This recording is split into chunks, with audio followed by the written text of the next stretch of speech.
So during the Streamer Awards this year, the new FaZe Clan managed to find himself in some beef with an old member, but it's not one of the key members that you would expect it to be. It's actually a member who was in FaZe Clan for a very brief time and has an ongoing long-lasting drama involving FaZe Clan. But who exactly is this member, and where did all the problems between her and FaZe Clan originally start? Well, that's probably what you're here to find out. So if you're new to the channel, don't forget to hit that subscribe button to join the Trap House with the biggest trapper. And while you're at it, don't forget to click that very first link down below in my description to join my Discord server and become an official member of the community. Now with all of that being said, let's get into how this old member still has beef with the rest of FaZe Clan. Okay, so to start, over the past few months, you guys know that FaZe Clan has been in a lot of controversy regarding some of the members that they kicked out and some of the new members that they added, doing a full reboot of the entire clan. At first, the entire internet questioned why they would do this. It didn't really have much love for the new members, but over time and after many successful streams, the new FaZe Clan undoubtedly became one of the most favorite organizations on the internet, and they proved that at this year's streaming awards, taking home multiple individual awards as well as winning best content org of the year. But this award show didn't go extremely smooth for FaZe Clan because they did end up getting in a little bit of drama with an ex-member of the organization, and this member was no other than FaZe Bluefy, but some of you probably know her better by her actual name, Grace Von Dien. But back on May 25th, 2023, it was announced to the world that Grace Von Dien would be joining FaZe Clan under the name FaZe Bluefy, and this literally backfired as soon as it happened because of the backlash that not only she faced but the entire FaZe organization faced as well. At this time, FaZe was in its roughest patch it has ever been through. It was being run by a bunch of corporate executives and not really the people that we all know and love. So this led to FaZe signing a bunch of celebrities and actors and rappers and people that really had nothing to do with the culture of FaZe at all, but more so just a bunch of popular people who could bring in more advertisements. But for some reason, it seemed like when Grace joined the clan, it seemed like everything did a reset within FaZe because a lot of the OG members would take to Twitter to share their opinions about how they felt about her signing. And all of this led to a really heated situation between FaZe Rain and Grace Von Dien. They were going back and forth on the internet for days, and Grace would even take some personal shots at FaZe Rain, talking about his addiction problems and the overdose that he had. He says that I don't even know what a trick shot is. You're right, I don't.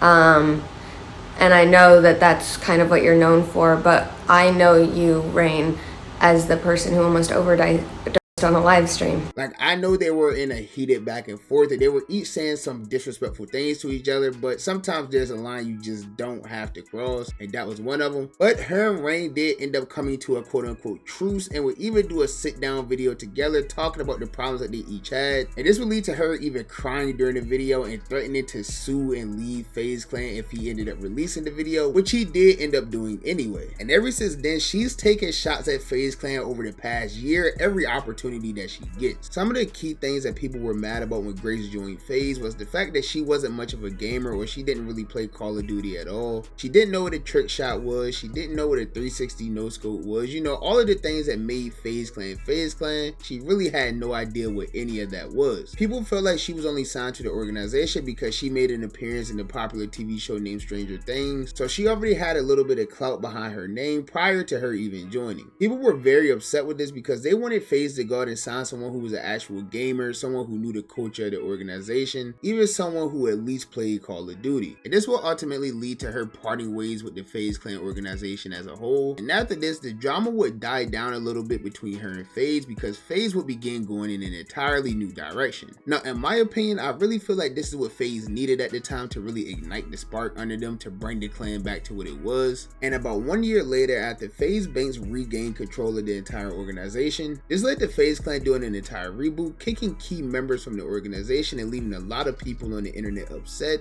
because at the time no one knew what direction they were truly about to go in, and they ended up receiving a lot of backlash when they announced the new members they were signing: Hotboy Max, Silky, Lacey, and Jason Deween. All four streamers who weren't really known for their gaming content at all. I mean, Max is literally one of the worst gamers to touch the internet, and all of this would just lead to severe backlash online saying that they were just signing anyone. Like, this whole situation kind of played out the same way that it did when they originally signed Grace. So it is kind of understandable understandable why Grace will still be mad about this, because one of the main criticisms was that, oh, she's not a gamer, she doesn't play Call of Duty, you know, things like that. And they went on to sign 4 people who weren't really known for their gaming skills at all. But the thing with the new FaZe Clan group is they're extremely entertaining and they're actually all friends, and that was the vibe that FaZe was looking for. Like, instead of going out and signing an actor like Grace who never really met anyone in FaZe, never was really close or friends with anyone in FaZe, of course that's something that wouldn't come off as like authentic. And when they're chasing that old FaZe Clan feeling, they wanted to go out and get people who actually liked each other, who were actually friends on and off camera, people who actually just genuinely spent time together. So it would bring back that feeling of realism, and similar to what they had back in the day in the FaZe New York house, where they were just all genuinely friends living together in the house creating content. And this is what all ended up working out for FaZe Clan so far. But while being at the recent Streamer Awards to celebrate all of their success, ex-FaZe member and actress turned streamer Grace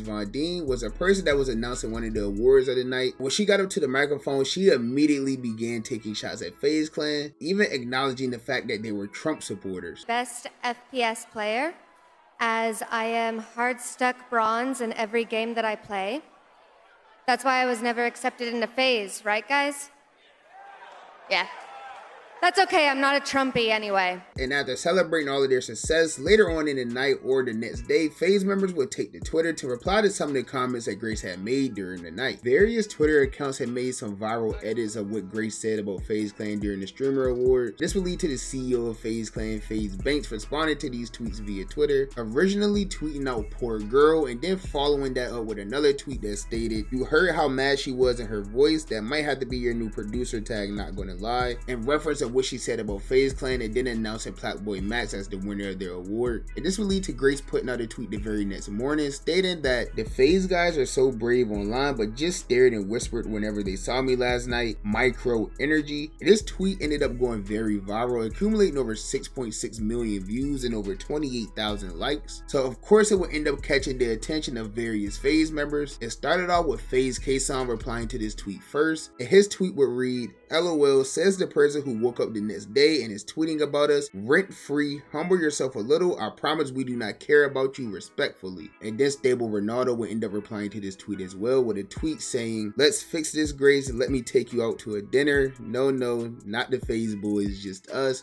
And this is in reference to the viral Kason tweet where he asked Pokimane out to a dinner. And this tweet ended up going viral as well, accumulating over 4 million views and over 50,000 likes. And this will lead to Grace putting out a few tweets of her own, saying that the FaZe members bring her up more than she brings them up. But this will all end up taking a more serious turn, with FaZe Banks will respond to this tweet the way that he usually does, with a pretty harsh tweet that read, "You're a slam pig, LOL. Nobody's afraid of your baby voices or your 80-pound emo boyfriend. Stop clinging onto our thing. Nobody knows you or cares about you at all. You tried to force your way into FaZe. You're a cornball that none of us wanted, and you're still mad." And after this, Grace would end up replying to FaZe Banks with a tweet saying that FaZe offered her $250,000 to stay in FaZe, as well as offering her a seat at the table, meaning offering her a position of power. But she ended up saying no, and that led to FaZe Banks getting the keys back to the organization. And she would follow that up by saying, "You're welcome." And then she would follow this up with a few more tweets saying that rage bait is so easy to do with incels, as well as when a guy gets mad when you joke about his size. But she wouldn't stand firm on any of these tweets at all, and ended up deactivating her Twitter account shortly after all of this took place. Now, I really don't know how she expected this situation to go for her. I don't know if she thought that she was just going to be able to say all of these things about FaZe Clan publicly in front of hundreds of thousands of people, and they just weren't going to respond at all. Or maybe she thought that everyone was going to have more of a lighthearted response like Ronaldo did, but she actually ended up getting a lot of backlash for these tweets that she put out and what she said at the Streamer Awards. And surprisingly, a lot of people in this instance ended up being on FaZe Clan's side. Even streamers like Asmongold replied to this whole situation, saying that if you want to go out and assault people and then you get called a hoe, it's pretty much fair play. And he claimed that FaZe Clan sending shots back towards Grace was just equality, and he also said that he was happy that FaZe was back to his toxic gamer bro ways. So yeah, as I said, I don't don't really know what she thought was going to come in this situation, and she still has her Twitter page deactivated from all of this drama, so we don't know when she's going to make her return back to Twitter. But I think it would be very smart for her to just completely stop mentioning FaZe as a whole, and each of them just go their own separate ways. But that's just my personal opinion. As you guys know, the only opinion that I really care about is you guys' opinion. So let me know down below in the comments, what do you think about this entire situation? Do you think that FaZe Clan is in the right for how they responded to this? Do you think that Banks may have went a little bit too hard on Grace for the trolling that she was doing?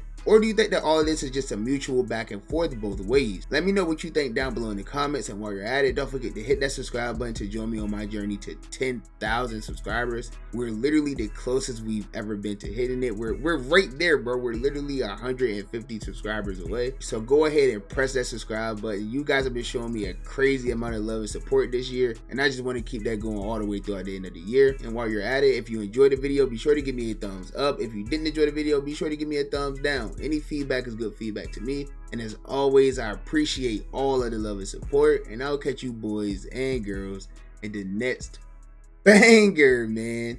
Bye. Have a beautiful time.